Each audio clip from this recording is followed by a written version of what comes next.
नाज़रीन किराम, आज जो सबसे बड़ी खबर यह है कि इस्लामाबाद से लेकर कराची, कराची से लेकर पाकिस्तान के हर जगह पर खसूसी झटके, जिनको मुआशी झटके कहा जाता है, और ये महसूस किए जा रहे हैं। कहा जा सकता है कि आज पाकिस्तान की इस्टेब्लिशमेंट के लिए शदीद तरीन सूरत हाल हो गई है। आप कहेंगे कि इस सारी सूरत हाल के दौरान मिलिट्री इस्टेब्लिशमेंट का ताल्लुक क्या है? इसकी वजह यह है कि जब मौजूदा हुकूमत आई तो इमरान खान ने भी कहा था कि अगर आप न्यूट्रल होंगे तो ये मुल्क बर्बाद हो जाएगा। यानी न्यूट्रल बनने की वजह से मुल्क इस वक्त मुश्किल तरीन सूरत हाल में फंस चुका है।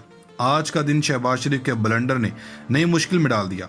नई मुश्किल के बाद इमरान खान जो इस सिस्टम के अंदर बैठे हुए नहीं हैं, लेकिन इसके बावजूद इमरान खान इस पूरे सिस्टम के ऊपर हावी और भारी होते हुए नजर आ रहे हैं। सबसे पहली बात, आज मुआशी टीम का इजलास हुआ। शहबाज शरीफ ने शेरवानी पहनी हुई थी, दाएं जानब मरियम औरंगजेब और बाएं जानब मिफ्ता इस्माइल बैठे थे। लग ये रहा था कि आवाम को रिलीफ मिलने जा रहा, लेकिन इसके बाद मिफ्ता इस्माइल आते हैं और कहते हैं कि बड़ी सनतों पर 10% सुपर टैक्स लगाने जा रहे हैं, और इनमें सीमेंट, स्टील, चीनी, oil and gas, fertiliser, LNG, textile, banking, beverages industries शामिल हैं। जिसका मतलब यह है कि अब सीमेंट पर 10% टैक्स लग गया, जो स्टील इस्तेमाल करते हैं वो भी 10% महंगा हो गया।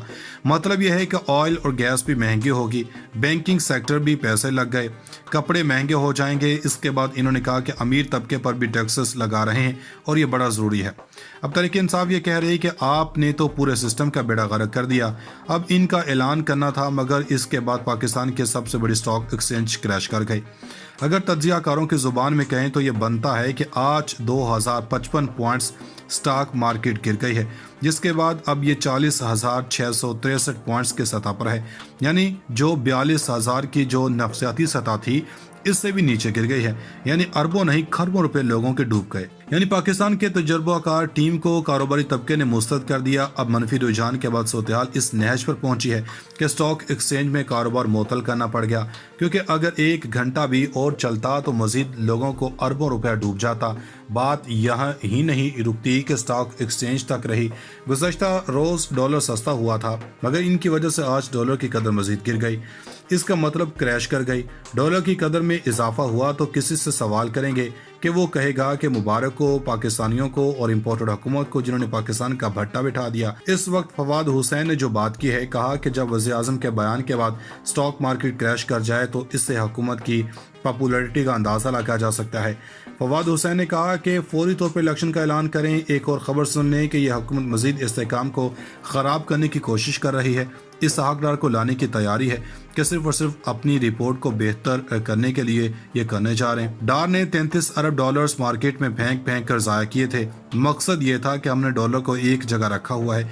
ये तजुर्बाकार हुकूमत आवाम के साथ क्या कर रही है, ये सब देख रहे हैं। दूसरी जानब एतमाद का हिसाब यह है कि अयाज सादिक ने खुद एतराफ़ किया कि जब मिफ्ता इस्माइल आते हैं तो लोग उसी तरह परेशान हो जाते हैं जैसे पुराने ज़माने में बच्चे डाकुओं का नाम सुनते थे। इसी तरह जब मिफ्ता इस्माइल मीडिया टॉक के लिए आते हैं तो लोग परेशान हो जाते हैं और लोग टैंकियां भरवाने पेट्रोल पंप्स पर पहुंच जाते हैं। अब के बारे में खबर यह है कि जिसकी वजह से वो इस सिस्टम पर दबाव बढ़ा रहे हैं। इमरान खान के बारे में कहा जा रहा था कि इन्हें गिरफ्तार कर लिया जाएगा, मगर ऐसा नहीं हुआ। आज इन्हें 10 केसेस में जमानत मिल गई और इनकी जमानत में तोसी हो गई, और राना सनाउल्लाह के अरमान भी पानी में बह गए। अब MQM का भी इलाज हो गया। MQM ने मुआहदा किया था, मगर इस पर अमल दरामद नहीं हुआ। आमिर खान ने कहा कि हमारे वोटों से इमरान खान की हुकूमत गिरी थी, अब हमारे वोटों से यह हुकूमत भी गिर जाएगी।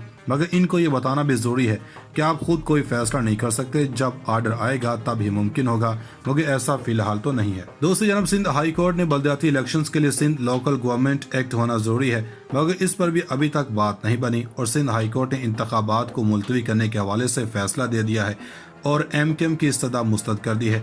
जिसके बाद MQM वाले कह रहे हैं कि वो सुप्रीम कोर्ट से रजू करेंगे, मगर जो होना था वो हो चुका। अब आपको खबर दे देते हैं जो कोर्ट से मुतालिक है।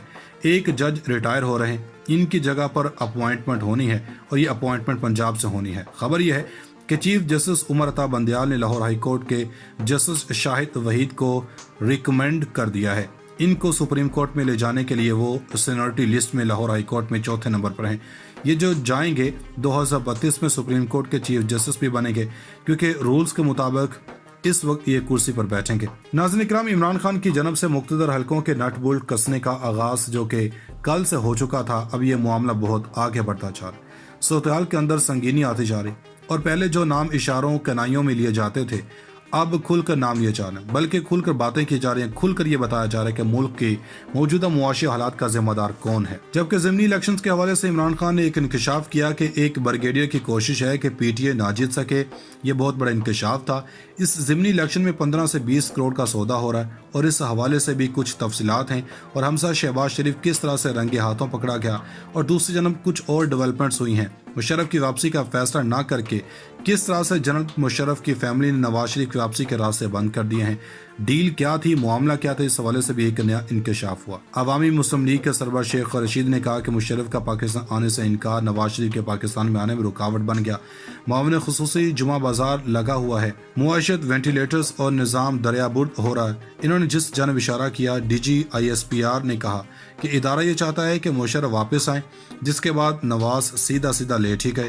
اس طرح سے ایک ڈیل چل رہی تھی جس میں پاکستان کے سابق صدر جنرل پرویز مشرف کو پاکستان آنے کی اجازت دینا تھا، مگر ساتھ ہی ساتھ نواز شریف واپسی کے لیے پڑتول رہے تھے۔ اگر مشرف کو آنے دیا جاتا تو نواز شریف کے حوالے سے بھی اسی طرح سے چیزیں چلائی جانی تھیں۔ اس وقت اعتماد کا فقدان ہے، اسحاق ڈار کو پہلے ٹیسٹ کیس کے طور پہ بھیجا جا سکتا ہے، اور میاں نواز شریف ابھی بھی ٹرسٹ نہیں کر رہے کہ کہیں میرے ساتھ ہاتھ نہ ہو جائے، کہیں وہ پھنس نہ جائے، کیونکہ عمران خان کا مومنٹم بڑھتا جا رہا ہے اور ان کے قریبی ساتھیوں کو لگ رہا ہے کہ ادارے کہیں یو ٹرن نہ لے لیں، اس کے بعد ان کی گرفتاری نہ ہو جائے۔ جبکہ دوسری جانب یہ جو امپورٹڈ حکومت ہے، پہلے اس نے کہا کہ پیٹرولیم کی مصنوعات جو ہے ان کی قیمتوں میں اضافہ عمران خان کی آئی ایم ایف کی وجہ سے کر رہے ہیں، پھر آئی ایم ایف نے ان کی عقل ٹھکانے لگائی اور کہا کہ بھائی یہ اپنی نااہلی کی سزا ہمیں نہ دو، ہمارا کوئی اس سے تعلق نہیں، اور اپنی عوام کو بھی بتاؤ کہ یہ سب کچھ ہم خود کر رہے ہیں، تیل کی قیمتیں ہم خود بڑھا رہے ہیں۔ عوامی مسلم لیگ کے سربراہ شیخ رشید نے کہا کہ مشرف کا پاکستان آنے سے انکار نواز شریف کے پاکستان میں آنے میں رکاوٹ بن گیا۔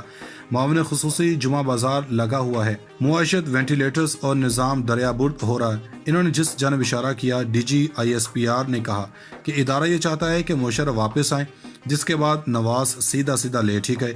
اس طرح سے ایک ڈیل چل رہی تھی جس میں پاکستان کے سابق صدر جنرل پرویز مشرف کو پاکستان آنے کی اجازت دینا تھا، مگر ساتھ ہی ساتھ نواز شریف واپسی کے لیے پڑتول رہے تھے۔ اگر مشرف کو آنے دیا جاتا تو نواز شریف کے حوالے سے بھی اسی طرح سے چیزیں چلائی جانی تھیں۔ اس وقت اعتماد کا فقدان ہے، اسحاق ڈار کو پہلے ٹیسٹ کیس کے طور پہ بھیجا جا سکتا ہے، اور میاں نواز شریف ابھی بھی ٹرسٹ نہیں کر رہے کہ کہیں میرے ساتھ ہاتھ نہ ہو جائے، کہیں وہ پھنس نہ جائے، کیونکہ عمران خان کا مومنٹم بڑھتا جا رہا ہے اور ان کے قریبی ساتھیوں کو لگ رہا ہے کہ ادارے کہیں یو ٹرن نہ لے لیں، اس کے بعد ان کی گرفتاری نہ ہو جائے۔ جبکہ دوسری جانب یہ جو امپورٹڈ حکومت ہے، پہلے اس نے کہا کہ پیٹرولیم کی مصنوعات جو ہے ان کی قیمتوں میں اضافہ عمران خان کی آئی ایم ایف کی وجہ سے کر رہے ہیں، پھر آئی ایم ایف نے ان کی عقل ٹھکانے لگائی اور کہا کہ بھائی یہ اپنی نااہلی کی سزا ہمیں نہ دو، ہمارا کوئی اس سے تعلق نہیں، اور اپنی عوام کو بھی بتاؤ کہ یہ سب کچھ ہم خود کر رہے ہیں، تیل کی قیمتیں ہم خود بڑھا رہے ہیں۔